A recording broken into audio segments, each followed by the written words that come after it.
qui, malgré les escroqueries dont ils ont fait l'objet, ils ont pu se relever et venir voir des avocats. Ils sont venus voir notre cabinet, notre groupe collectif, et Maître Sidi Mokhtar nous a, au tout début, demandé d'ouvrir incessamment une requête, un dossier que nous déposons devant le tribunal de commerce. Il n'a pas perdu son temps. Il a effectivement déposé cette requête devant le tribunal de commerce. Et en même temps, nous avons déposé une plainte devant le parquet d'Arnhem,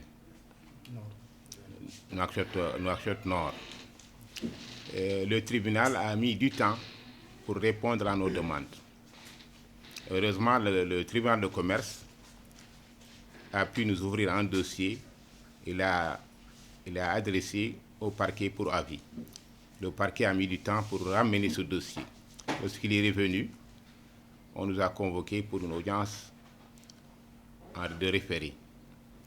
On a assisté à cette audience et à l'issue de cette audience, le tribunal a ordonné à ce que les procédures collectives soient ouvertes contre Cheikh Rida et ses acolytes.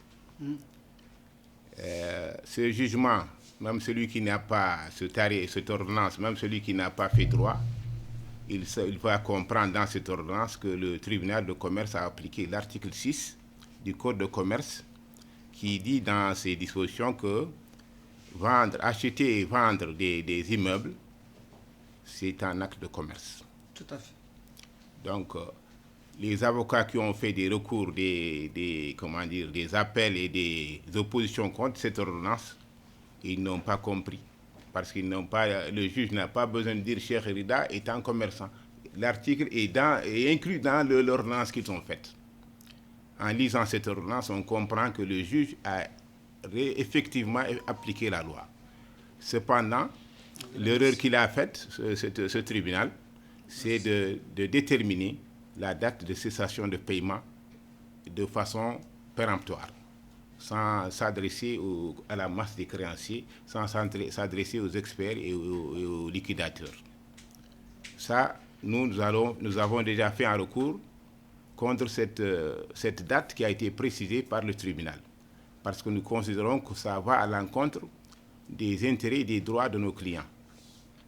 Donc, on a effectué un appel contre cette date de cessation de paiement qui a été définie par le tribunal de lui-même, sans notre assistance. Nous considérons que Cheikh Rida a cessé de payer il y a environ 7 ans. Il doit avoir cessé en 2015. Et nous, on considère que ce jugement, il y a des pas positifs parce qu'il désigne des experts qui vont annuler les actes qui ont été faits lors de la cessation de paiement, les ventes et les achats qui ont été faits lors de la cessation de paiement. Avant le 1er février. Voilà.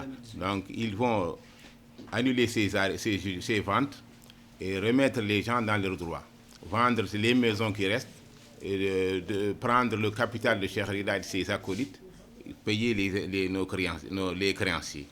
Au cas où les gens ne seront pas payés, ils seront obligés d'aller en prison parce qu'ils ne peuvent pas rester indéfiniment dans la fausseté, dans l'escroquerie, dans le faux. Le tribunal, le juge et l'État ne peuvent pas accepter qu'un délinquant ne soit pas emprisonné. Donc tout celui qui vend au-dessous, dans les prix du marché noir, il est poursuivable.